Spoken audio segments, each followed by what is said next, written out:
كل سنه وانتم طيبين يا جماعه. النهارده اول يوم رمضان، وربنا يعود علينا وعليكم كده بالف خير، ويبقى شهر اليسر والشحن الطاقه وكل حاجه تبقى جميله كده. وقلنا نبدا بقى بالحلويات في اول يوم رمضان عشان نعرف هنحل منين. المكان ده انا بزعم ان هو جامد جدا، ان دي مش اول تجربه ليا، فتعالوا نشوفه بقى بيعمل ايه. والدنيا جميله، وبقول لك ايه، ادخل شوف. نبدا بقى باول حاجه، هو مكان اسمه لدو، ديت اسمها اونافا لافا. اونافا لافا.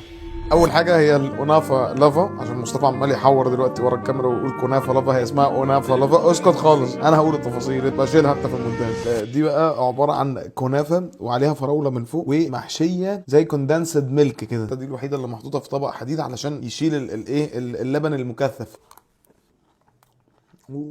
يا لهوي على الخفه والحلاوه. القرمشه بتاعت الكنافه مع مش عارف ده كوندنسد ميلك ولا كريمه دوت، بس هو اعتقد كوندنسد ميلك مع الفراوله.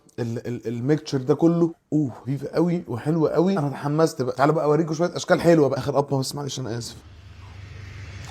تاني بقى واحده بسبوسه بالكريم بروليه. يعني احنا المفروض نروح عاملين كده.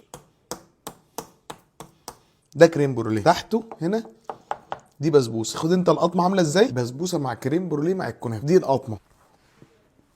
انا شايل لكم اصلا اجمد حاجه اخر حاجه، يعني فاهم. في حاجه بقى ايه اخيره، انسابيه الكريم بروليه اللي ماشي مع البسبوسه. اي نعم هي طبعا اتقل من الاولانيه، مع ان شكلها اخف من الاولانيه، بس طعمها خطير. انا قلت اشيل دي للاخر كده عشان نبقى ايه سعداء ومبسوطين مع بعض برضو، لان دي تاكو نافه. تاكو نافه تاكوس، بس عباره عن كنافه محشيه. في بقى محشيه كريم شوكولاته، في محشيه فانيليا، في محشيه بيستاشيو، في واحده عليها فراوله، في واحده عليها مانجا، في واحده عليها شوكولاته، في واحده عليها بيستاشيو برضه. ويجي لك بقى في النص طبق غويط كده فيه شوكولاته سايبه. تاخد انت دي تغمس في دي، وتاخد القطمه دي. فيها كام واحده؟ فيها 8 هم قدامي. يبقى هو ده المنظر قدام. وكميه الشوكولاته مرعبه فيه على فكره. يعني انا عندي، انا كان معايا العلبه دي من امبارح، لسه متبقاش شوكولاته، مع ان خلصت البتاعه اللي حواليها. كنافه بقى متحمصه مع الكريمه مع المانجا مع ديبنج الشوكولاته، مود لوحده لذيذ.